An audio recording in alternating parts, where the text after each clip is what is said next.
first and foremost, how are you doing today? I'm doing very well. It's a cloudy day, but you know what? Every morning, gotta wake up and gotta say, what am I gonna do today? What am I gonna accomplish today? Get in the right mode and then just do it. But I'm also really excited because we've got this interview. I'm excited to Yes. talk to you. I checked out some of your videos, and Cool. so yeah, I'm ready. That's awesome. So when we were planning this, you told me that you are on the East Coast, so I am as Yep. well. Where exactly are you at? In the Washington D.C. area. Oh, nice. So Yeah. my wife, so we live in New Jersey. My wife and Okay. I, she's been in Jersey all her life. I've been in Jersey most of mine. And we have a little one now. So we have a 7-month-old baby girl, which is the best thing in the world. Aw, It's amazing. It's congratulations. incredible. Thank you. Thank you. Pause for applause. But yeah, we're loving it, man. And we've been talking about what the future looks like in terms of like where we'll be at and things like Yeah. that. And one of the things that's just a constant recurring sort of notion is we hate the cold. I'll say hate it. We hate the cold. And so like I'm our with you. whole you with me there, right? It's like Yeah. I guess most people probably do different levels of either hate or dislike. And so we're trying to look at that coupled with, obviously where is a good, diverse place and everything like that for our daughter. So that we can totally see we talk the reason I bring that up is we've talked about the DMV area and Oh, okay. somewhere a little, south of where we're at from where you're at, maybe even down to like the one of the Carolinas or something. But that's down the road. But yeah, man, how do you like the area? How long have you been there? I've been here for a long time. I think Okay. maybe probably like 25 years now. Wow. I Okay. like the area. You still get snow. It still gets Yeah. cold. Yeah. I love the Carolinas, though. That's a nice Yeah. place. My wife and I were actually thinking about moving there some time ago, but we ended up staying here. But the weather's nice. You don't get the winters like we do in DC Right. area and New Jersey for sure. Right. Man, well, as I mentioned pre-recording here, this is my first one of these conversations virtually in maybe about 5 or so months, 5, 6 months. Took a nice break, just kind of re-strategizing all that kind of stuff. And what I was doing right before, like the type of guests that I had on right before, were a lot of music streamers and a lot of people who stream music on Twitch and just Yeah. having conversations about with fellow creators, fellow musicians was super exciting. And I had like maybe like 8 or 9 of those types of conversations. And I knew Yeah. that once I started this back up, it was like, okay, I need to talk to some YouTube music people, right? Like the people that inspired me to start my channel a couple of years ago. So I have like a nice list of just names, and reached out to you and a few others, and you were gracious enough to get back. I think I reached out a while ago, maybe 2 or 3 months or something, and you Yeah. told me November, and I Yeah. was like, perfect, like all good. Like I had it literally on my calendar. I was like, as soon as November, I didn't want to do a November 1 thing, like email you on the first. But I was like, let me hit you up like a weekend or something, check in, and here we are. So I'm super I'm glad excited, you man. did. I'm Yeah, glad you did. totally, totally. So I want to kind of start off learning a little bit about you, and then we'll obviously talk about your channel and things like that. Sure. So I guess we'll start off like, what was little Sanjay like? What were you like as a young kid, Little Sanjay. little Sanjay? Wow. I think, I think people would have described me as quiet and shy, and I think that would have been their top two things. I may have gotten creative. I love playing with Legos. I didn't have tons of friends. I was into Transformers and Legos, and I would spend hours playing with that stuff when I was a kid. But Mm-hmm. when I was around 5 years old is when I started learning how to play the piano, Mm-hmm. and that was, of course, what brought me to the place I am right now. But I think that was maybe another way people would have described me. Oh, that's the little kid who plays piano. But yeah, Mm-hmm. it was the shy and quiet, I think, that would have come up first. And I Mm-hmm. think I was mostly, um, I had, I was much more comfortable with smaller groups of people or one on one, even when I was that small. Mm-hmm. And I love having conversations with people. I love learning new things. And I used to just love that stuff back then. I was into astronomy and dinosaurs. It sounds like every typical little kid, but, Sure. but yeah, that's what used to get me excited when I was little. Awesome, man. So piano lessons from 5. Were you a kid who started then and like continued for most of your childhood into sort of Okay, onward. Yes. Several years. Yes. So 15 years of classical training. So classical Fantastic. piano. Yeah. And yeah, it continued very consistently, actually. Maybe until I was in high school. And then things took a trajectory because at that point I was like, I like classical piano playing. I appreciate that I learned how to do that, but I'm really interested in writing my own music and recording it. So then I started learning how to do that and started practicing recording songs, writing songs, and learning music production on my own. And then that's where things started deviating into a different direction. And I think I even started enjoying music and the creation of music even more than when I was just doing classical. But I got to hand it to that classical training for giving me that foundation. Man, I can relate in a way, but it's very different in that I started my lessons when I turned 30 and not 5. So I'm an adult, very much an adult learner.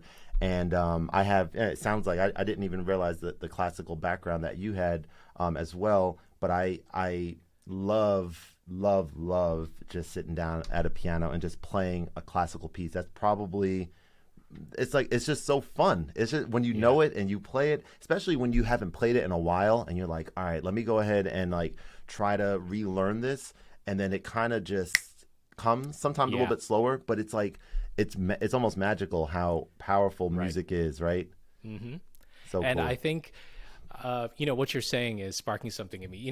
When you learn how to do things well, I think that takes a lot of practice to get to that point when you're really comfortable. When you are, and then you sit at a piano, or then you pick up a microphone, and you're able to put in that feeling, put in that expression into what you're playing, and really get into it, it takes you to a whole new level. So that's why I encourage people to, in the beginning, anything is hard. It might even feel like a chore, even learning music production. But once you start to get good at it, you start to be able to express yourself and really become, and finding that inspiration that brings you back to that instrument or to that new skill that you've learned.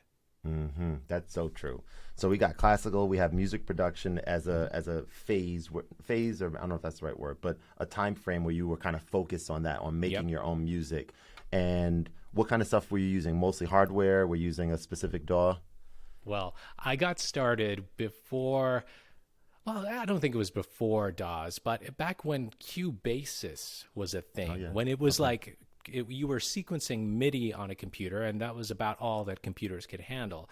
And you weren't recording multiple tracks of audio. So it took a few years, but quickly things started ramping up as far as computer-based music production. So when I first started, I had this Roland, I forgot what it was called, but it was like this hardware thing that had like 8 tracks on it. It was pretty much a digital 8-track.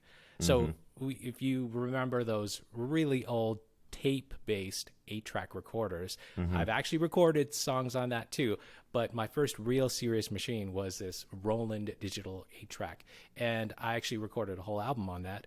But I quickly moved on to computer because it's just so much easier going to, using a mouse to control things and record stuff. Man, and so you mentioned computers. So I went through a phase when let's see, maybe about 8 or so years ago when I first got back into sort of making music. I mentioned when I turned 30 is when I got into like taking lessons and stuff. And I had a Yamaha Motif when I turned 16. My dad helped me go half and half on this, flagship at the time iconic piece of hardware, because he saw something in me and saw that I was interested in it. So I put up, half the money. He put up the other half for my 16th birthday. And I used that a lot when I was younger. And then when I turned, when I got much older and I wanted to sort of get back into making music, I was still using that. And then I started just doing some research to say, okay, what are people mostly using nowadays? Like, what's like the standard, right? I'm working now. I can afford my own gear, my own software, hardware. And so around that time is when I started with Ableton and started using it, because that was like at the top or towards the top of any list, like in terms of a DAW. Like if you're making music, you kind of have to use this. And that moment there, even though I made some great stuff in there and had a lot of fun with it, I was very much like forcing myself to use and be in this musical creation setup that didn't feel as comfortable for me, because the jobs that I had at the time, I'm sitting at a computer, I'm sitting at a desk. the last thing I wanted to do creatively, is be in a similar type of a setting, right? Even if I have a MIDI keyboard in front of me, there was something about controlling things with a mouse and keyboard that I just was like, ugh, it's just taking the creativeness away from me. So that's something that's been on my mind for a while, and a lot of the content that I've created since that, like a lot of the less direct, music tutorials and more so things that I've learned that maybe could resonate with at least one person in the world, and I'm good with it, would be like being careful with like forcing yourself or listening to other people like yourself and like myself on YouTube and saying, oh, because this person likes this so much, I see the joy in the eyes, that means that I want to feel that same thing. So I'm going to kind of, right? And so as a person who makes a lot of videos with a lot of different gear and you have a chance to kind of do that. Let me ask this question. As also a creator, someone who makes music, but also has a chance to learn all these different pieces of gear, how have you found the balance between the two? And has that been challenging sometimes, saying, oh, I need to do X, Y, and Z for the sustainability of my channel? Does that sometimes take away from the creative aspect of just knowing this one piece of gear and kind of digging into it? Absolutely. I struggle with that all the time because I have so much creative stuff around me. I have plugins, I have tons of plugins, I have tons of hardware, different keyboards, and different ways to record a song. But when I have a new piece of gear come in and I need to learn that and review that and make a video about it, I think it definitely eats up a lot of that time where I could be just being creative, just creating my own music, experimenting a little bit more rather than just learning and then teaching, making a video. It does take a lot of that time away from from being just creative and recording my own stuff. But it's a choice that I have to make, right? I could spend more time doing that, make fewer videos, or I can do the opposite. And right now I chose to really try to create a large catalog of content on YouTube that I'm proud of, that I think people will like, that I enjoy making. And that's the focus I have right now. Now, I also want to take a little, maybe not a break, but carve out more time for my own creative work in the future. And I would say maybe in the next 6 months or so, I have that plan. But you know what? I've been saying that, I think, for months now, like, oh, I'm going to carve out some time to do that. But things get in the way, a new piece of gear comes out and I'm excited about that stuff too. So I'm like, oh, I'm dying to make a video about this. So I think a balance would be great, but I've said this before, that it's real. If you want to do something and be one of the best at it, it's hard to find balance with other things. You have to make choices and make some sacrifices. So that's where I am now, but I do want to carve out that time. And I think I'm going to have to make a conscious effort to do so. But it's, you know what? I honestly think this is the same with anybody and their daily life. You have, you've got school or kids and family to spend time with, and you have to carve out the time for the things that are meaningful to you personally. So, and I'm sure you're doing the same thing, right? Totally. That makes a ton of sense. Yeah. I love that the way that you articulated that, and the fact that it seems to be quite a common thing for people who are both creative but also have found this passion and this skill set and are really good at what they do in terms of making videos. And what you just mentioned too is a very important piece of it, that the idea of receiving new gear that excites you makes it even a lot more doable. You're not kind of just trudging along. Maybe at times that might happen, but it seems like to me like you've reached a point for sure where you're kind of able to, I don't know, pick and choose what type of gear that you want to make something on, so you're not making something on a piece of gear that you're just completely not interested in, right? Yeah, I'll tell you this. I get lots of different gear. Companies send me gear. Sometimes I purchase things because I think this might be interesting for the audience, or I might be interested in it. If I don't like something, I don't make a video about it. If I don't like it, I don't make a video about it.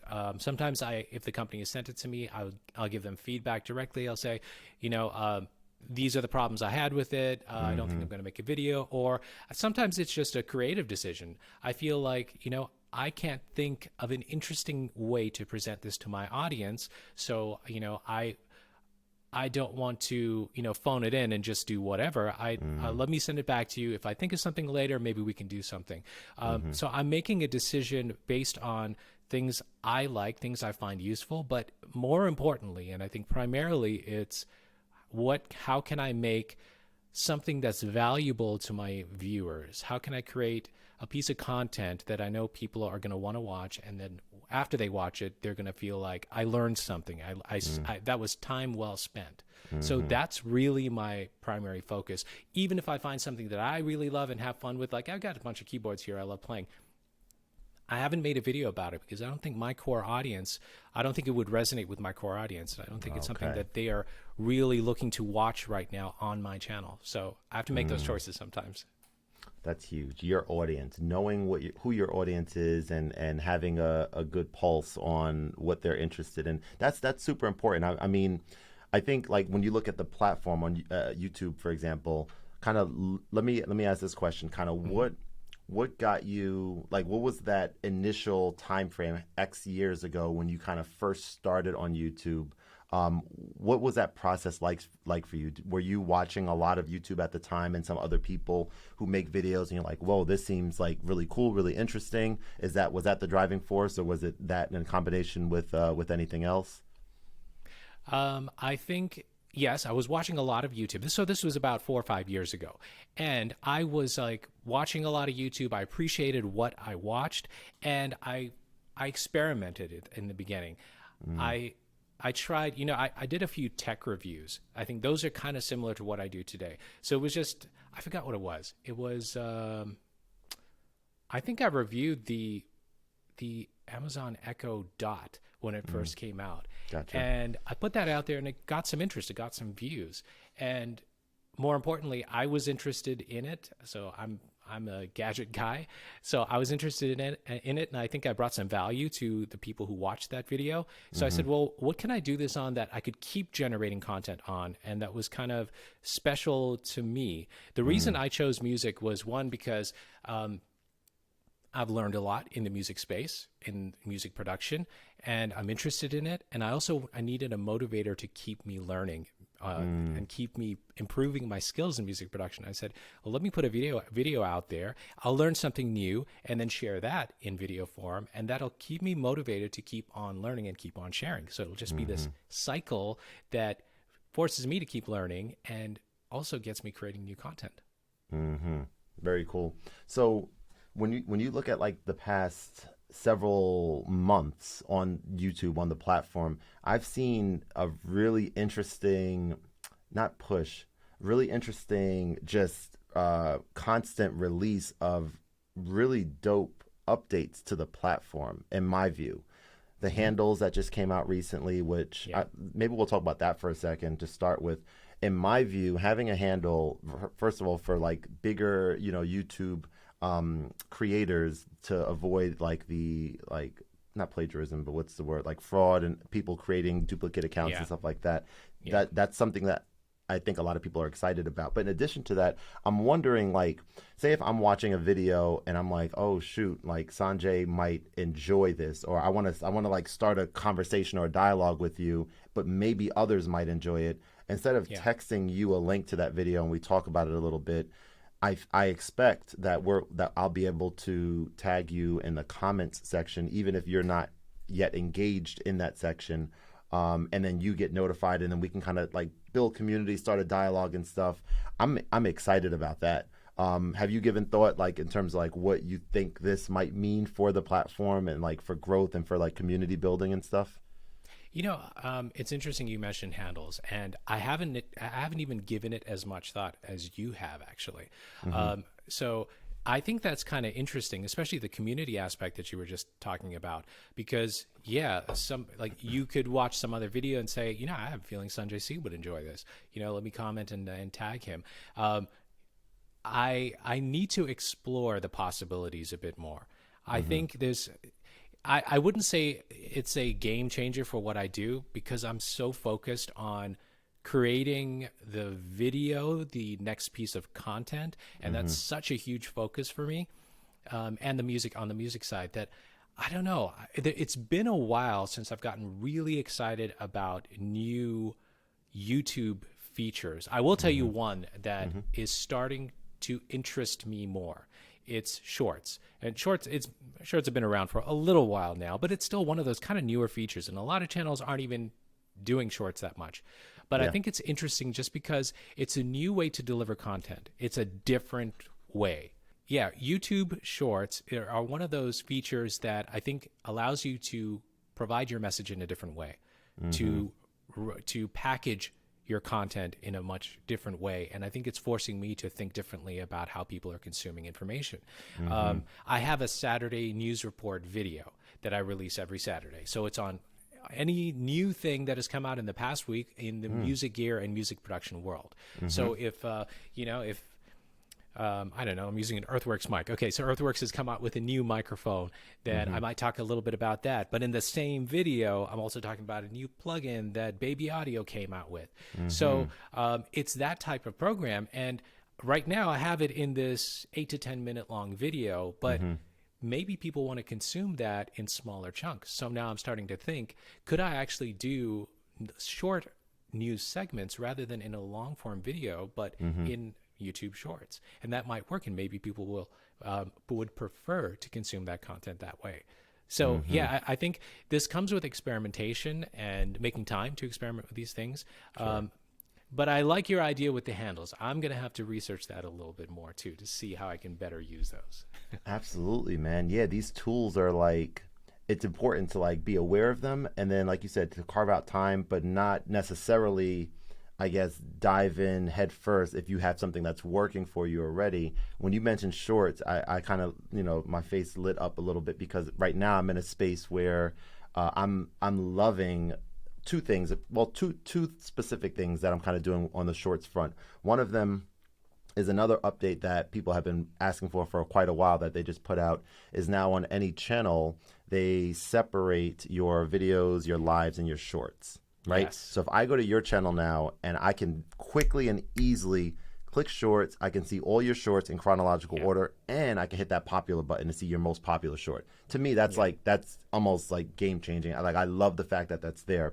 And then the second thing is, well, there's two ways that I'm kind of making shorts right now that are just really working for me. One of them is you could create shorts from any of your long form videos. Yeah, so when you're framing your shot and you're talking about your Saturday thing, I'm thinking like, okay, the first 15 seconds or 15 to 60 seconds nugget talking about any of those pieces of gear that you just mentioned, it's like so quick to just press a button. And this is good and bad. I mean, the fact that it's quick might mean that if you take a slower time and be a little bit more deliberate, the quality of the short might be better. It might not be cut off looking like it's derived from something else. So you have to play around with that, of course, as I'm doing now. But the fact that you can do that and then like put them in, this is like, sounds so simple, but put them in your drafts, unlimited draft storage on YouTube. For me, if I'm sitting at the piano and I'm just feeling creative and I don't necessarily want to take up storage on my iPhone, I've just been making like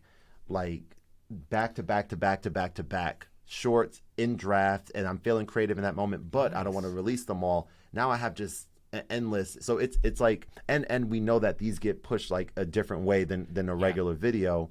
So there's like a lot of ideas that I'm having, and I'm just in that space where I'm like, okay, let me figure out what works for me, and this seems like it's working really well right now, and having fun with it, maybe most importantly. Yeah, and that's a good idea. I like your idea of just kind of playing live for some time and then creating pieces of content from shorter pieces of content from that. That's a great idea. Totally. Yeah, that's yeah. I'm definitely excited about that. And also, so let me talk to you about this. Like having had a conversation yesterday with a company that sells equipment, and it was the sells music equipment, and it was the best interaction, I think, or one of the best interactions that I've had, in the sense of received the email, read it through, they were interested in talking to me, collaborating, that type of thing, right? Yeah. And so I read it, I was like, okay, this email seemed very legit, very professional. Okay, cool, let's set up a meeting. And we set a meeting up, a virtual, phone call. And what came out of that was was the fact that I have at my fingertips the ability to do what the Sanjay C's of the world are doing, where I can get anything and from this website, right, and have it Yeah. for as long as I want to make content. So it's like it's some Pandora's box. Like, whoa, this almost overwhelming, right? How am I going to? And I have ideas, right? I don't want to just go crazy. I want to be very methodical with how I do things here. Yeah. And I asked him. I said, hey, what's in it for you guys? How are you guys able to do this? And his Yeah. answer, and how did you? Why me? Like, how did you find my content? Like, what stood out on my content compared to other people? That was important to me. And one of the things, and I see this in you 100% in our conversation here, as well as your videos, is that there's like a just genuineness about you and about me that I guess is more detectable for viewers than even I realized, because that's important to me. I just want to like, I want to just be myself on camera, and that took a while to kind of be able to do that. Yeah. And it makes making videos a lot more fun, a lot more easy. And the fact that someone's like, oh, this is what's standing out. The fact that you're professional quality, but also I don't feel like what you're saying is like fake. I just feel like you're just talking to me. That's something I'm sure you know MKBHD. I'm sure you watch maybe some of his videos and stuff. So I've been watching a lot of his interviews, and every time I watch one of his videos, I'm like, wow, okay. He just seems like he's just talking, like it's just so matter of fact. Obviously, he's been doing it for I don't know a decade, like a very long time. But I look at that as like the most standout element of what he does, and that's something that I'm like, it's a craft. You know, you have to kind of get better at it over time, and I definitely see that on your end as well, right? I see because I was looking at some of your old videos, like I did the sort, and I looked at some of the new ones, and I love seeing the trajectory and like how things kind of became what they are today. That was a mouthful. I'm going to pause for a second. I don't know if I have a question, but I'll let you share a remark from what I just shared. Well, yeah. I mean, thank you for recognizing that in me. The coming across as genuine, which is really important, and you do too. And I think a lot of people, they may not know that that's what they're seeing, but when they but that's such an easier way for people to connect, right? You connect with genuine people, even on a day-to-day basis, whether you see them on a camera or in person. And yeah, it's just so much easier for people to connect with somebody that seems genuine. I'll tell you a little secret though, of mine. It doesn't always come naturally. I have bad days sometimes, right? Yeah. But it's filming day, and I've got to create the content, right? I committed to create a piece of content, and I have to show up on camera, and I have to deliver the information. So how do I get myself into that mode so that I do come across as genuine, right? I don't want to come across like, hey, yeah, everybody can tell I'm having a bad day today. And the way I do that is I remember that I'm talking to somebody on the other end who clicked on my video because they trust me, because they like the way I present information, because they want to learn something, because they're genuinely there to try to have a good time, to try to be inspired, to create music. And I think that gets me in a different frame of mind where now I'm talking into a camera lens, but I remember that there's somebody equally genuine on the other end who came here to listen, who came here to learn, and came here to be inspired. And I think that helps me frame my day differently, frame the moment differently, so that I can come and give it my all, even on the toughest of days. So you have your filming days. Which day of the week is that, if you don't mind me asking? Is that early in the week? Yeah, sure. So for the news report videos, which come out on Saturday, my wife and I actually film on Thursdays, and then it gets edited on Friday. So that's for the news report. So it's a very short time frame for that. Sure. And I have an editor, Kudrat, shout out to Kudrat, who does my editing on Fridays, and then the video goes out on Saturday. So it's like boom, boom, boom, because I want the latest news. So I try to get it as close to the Saturday as possible, so I don't miss something. And for the other types of videos, they take a lot more time. So if I'm doing a review on a keyboard, that typically takes a lot more filming time, a lot more research time. So those would take those usually take about a week, from testing to scripting to researching and filming, editing, and all that stuff. So I don't really have a day for those other types of videos. They just kind of get done as I complete the jobs that I need to do to create the piece of content. But yeah, the time frame is short on a lot of things. Sometimes I have a keyboard and I'm like, and the company's like, we're releasing this on this date. I'm like, well, it doesn't matter. Drop everything. I've got to do this because I want to get that video out there because people are going to be looking for it. Right. Yeah.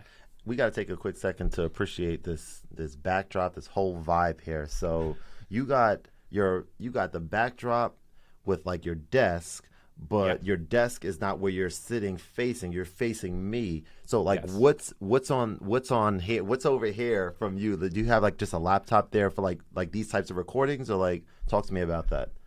Okay, so you want to know like what I'm looking at in this direction, right? Yeah, please. Okay. What's the secret? So I do. I'll tell you a little bit about the desk and stuff first, because this is where I do my work. So I do all my music creation right here. You're looking at my daily workspace. I even edit my videos here. I do everything right in this space here. Those are my daily monitors. This is gotcha. You know, it's all the stuff I use on a day-to-day basis. I talk in this view just so that people can see the gear in the background, because I like that when I watch videos. I love looking at other people's gear, and I'm like, oh, what's that they got on their desk? So I use this view, but what I'm looking at is actually the other. So this is a very long room, and on the other side of the room, I have a collection of synths and keyboards on the wall. And some people might see this in some of the videos I make. So I think I just released a video on where I give a tour of Native Instruments Complete 14, and I'm actually filming on the other side of this room. Okay. So yeah, whoever's curious, like what am I looking towards here? It's actually that other side of the room where all my keyboards are arranged on a wall, and I do other videos in that space. So this whole long room here is really all the video space for creating YouTube videos. That's incredible. Have you ever thought about because this is your home? I'm assuming.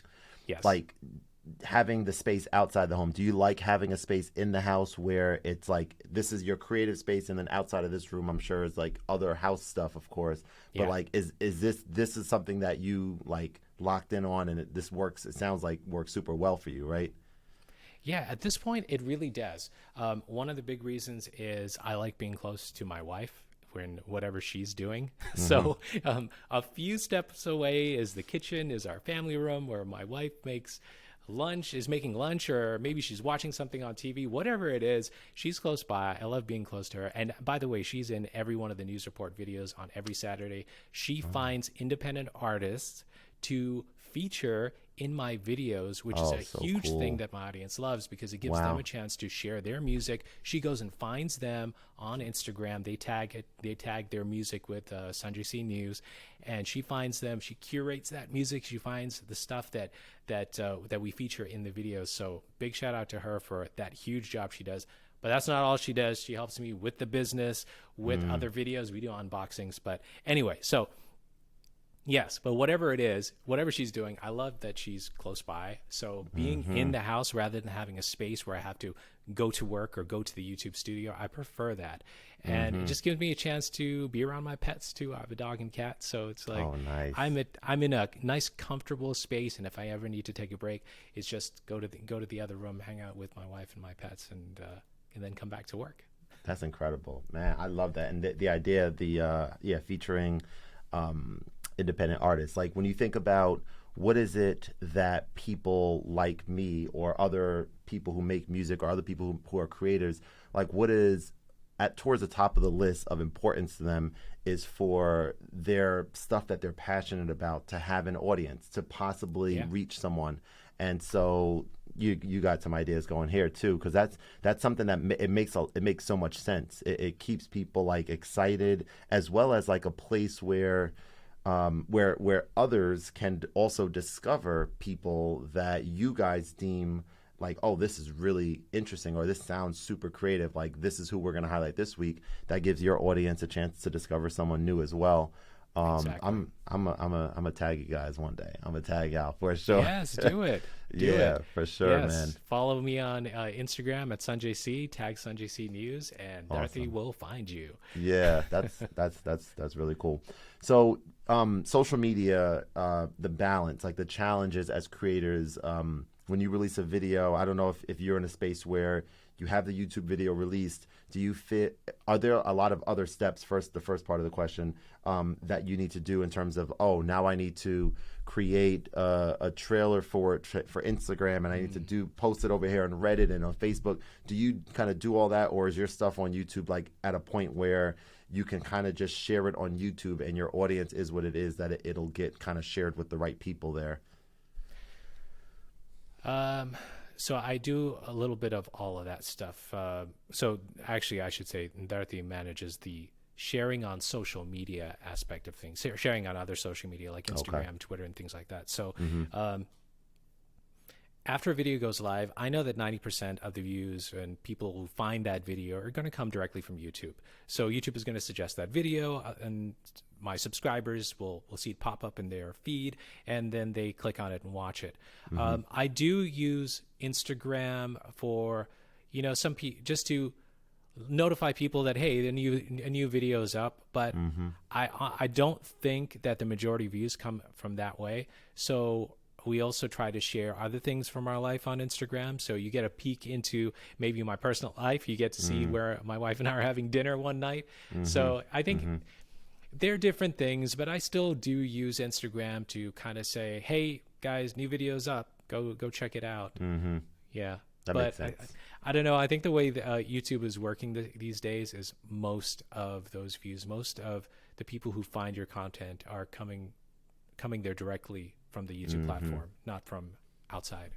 That makes sense. What about live content? Have you experimented with that, and is that something that that you see as an important part of your future offerings? Yeah, so I do want to do a lot more live, and it's coming up. It's in my head right now. It's churning to figure out on what schedule I can do this, because it means making more time for a new type of content. But I think it would be, I want to do it because it gives me a chance to show my experimentation with the audience, because there's a lot that goes behind these videos. I may be reviewing a plugin or something, but you don't see the first hour of me discovering the plugin, trying to figure it out, making mistakes. But I think that kind of stuff is interesting as well. I would love to, I like watching people do that and experiment with things. And rather than just package it into, a few minutes of content, why not show that process? So I'd like to do that. And then also share my workflow with people. And I think doing that live and allowing people to interact with me while I do that is going to be really fun. Oh man, 100%. Like imagine doing like a live unboxing for all or most, maybe once a week or something, of like whatever your highlight item is that you're planning to release a video for the following week. Right. Like that would be, I think, really cool. We talked about the importance of being genuine. So like when we think about live stream, like there's no way to not be genuine, because this is it. There's no like editing, no nothing. And I think that's a major space, definitely for me as well. I truly enjoy my time when I was live streaming a lot more regularly, maybe about a year ago, and I was going through a thing where, Twitch is the premier platform for live streaming for musicians, as well as just, I guess, everything pretty much. But my audience, of course, is on YouTube, so I was really like, okay, I don't necessarily feel comfortable with like having to grow and build a brand new audience on this platform that a lot of people don't even have downloaded, don't even know anything about. Like I mean, a lot of people do know about it, of course, but like there are people who are just like, no, I don't care about Twitch. Like YouTube, I'll watch YouTube, I'll go on Instagram or whatever. So I took a break from Twitch, and now my thought is, with these sort of meaningful updates that I mentioned earlier that YouTube kind of continuously puts out there, and I'll share with you one specific one that if we ever get this on YouTube, which is if we get to a place where, say if someone is watching one of your regular videos and you happen to be live at that exact moment that this person's watching it, I would love for some sort of non-obtrusive indication that, hey, you're watching Sanjay C's video. Did you know he's live right now? So something on the bottom that they can just click into, and there's nothing like that right now. Once, or if they have something like that comes out, I think that would be like incredible. It's like a synergy. It just like the more videos I put out and the more I go live, like they're all going to kind of work in tandem. So I'm excited for that. But yeah, live I think is super. I'm saying live as I'm looking at the Ableton Live thing on the dock down there on my monitor. But yeah, I think that would be awesome for you. And I think for sure, like just your personality and the way that you carry yourself and deliver stuff, and the audience that you have already. Once you find the time that works for you, I think that would be a slam dunk of an idea. Yeah, thanks. I'm excited to experiment with it. So, yeah, I would say I'm going to try something within like a month or so because I'm super excited to do that. I get my camera gear in the right positions. I want to give them multiple camera angles. Want to make it kind of fun and interactive, and it's going to be exciting. That's really cool. All right, we're going to do a few rapid fire questions. All right. Name a show that you love.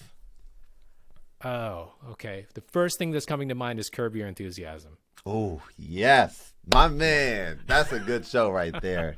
That's a great show. I love it. Love it. Hilarious. Okay. Hilarious. Are they coming out with there's another season in the pipeline? Do you know? I think so. Right? I think so. My wife is giving me a thumbs up on the side over here. So maybe.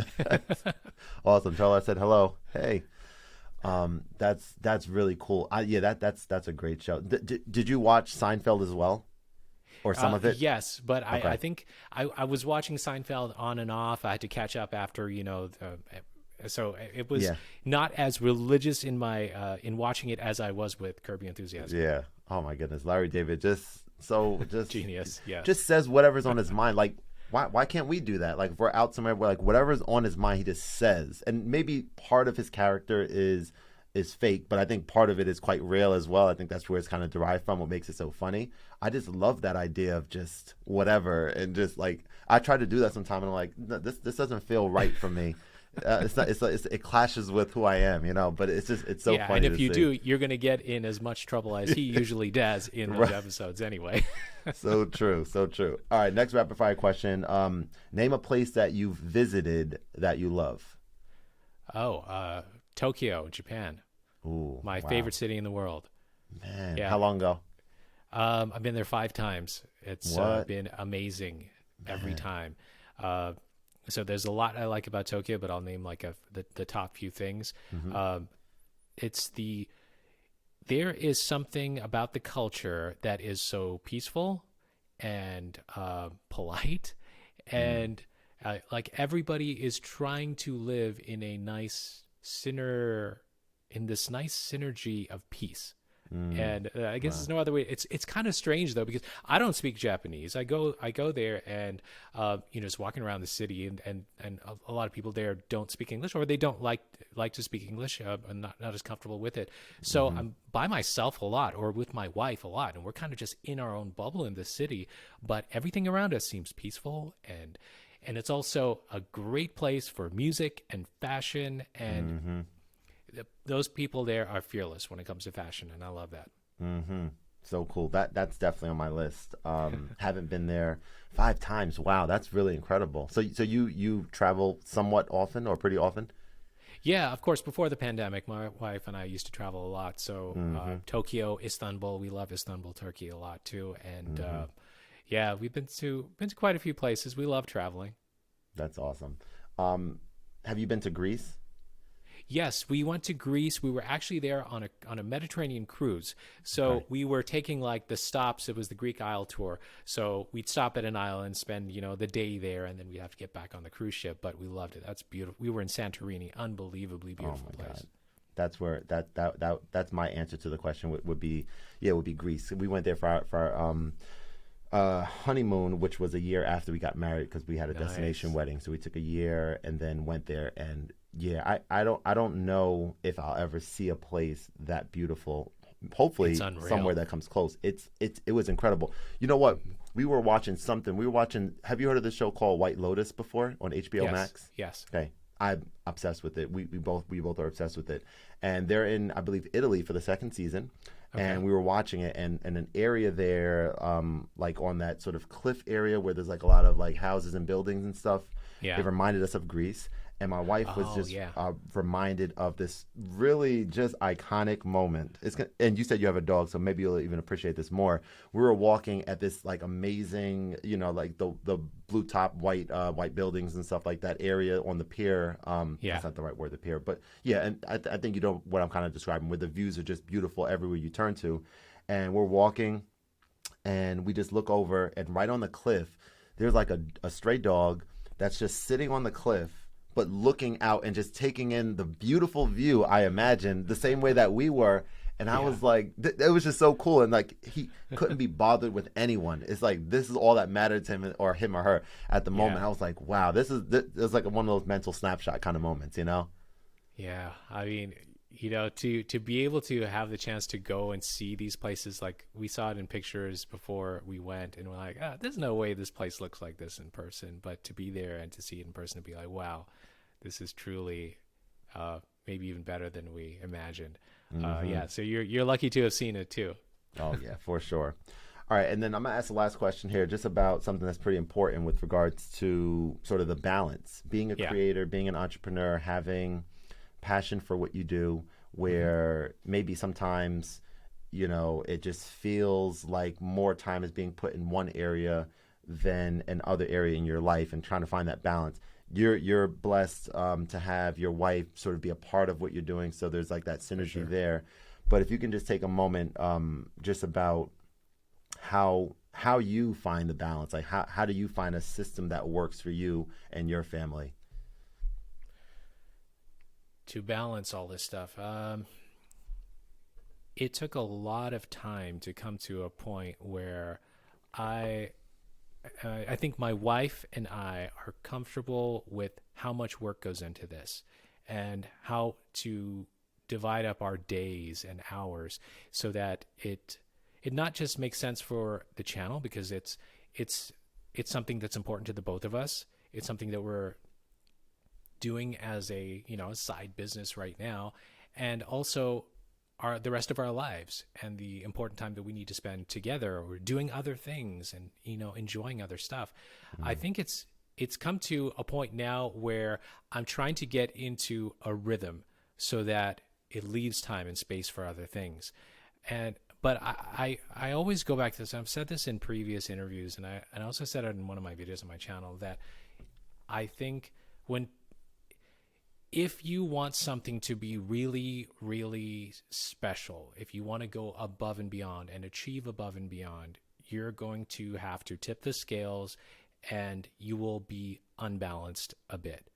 But it's a decision you have to make. I mean, the people that really go for it are the ones that really, I guess they are not as balanced as maybe they should be. And I think that it could be harmful at times, but I think you have to try your best to make up for those shortcomings in other ways. So, spend focused time with your family, spend focused time doing things that are healthy for you, because I'm putting so much energy into this YouTube and music thing that, and some people might say it's not healthy. I'm constantly thinking about it. We could be walking our dog, and I am focused and obsessively thinking about, how can I improve my YouTube videos? How can I do better? What can I do better that would bring more value to my viewers? Or why is the YouTube algorithm so difficult to get around and to navigate? And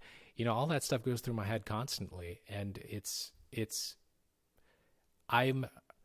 I would say that right now I want to dive deeper into that obsession. I think at some points in our lives we have the energy to do something, and if I have a little bit more energy at this point in my life to try to achieve something even more extraordinary than I could ever before imagine, then why not put my all into it?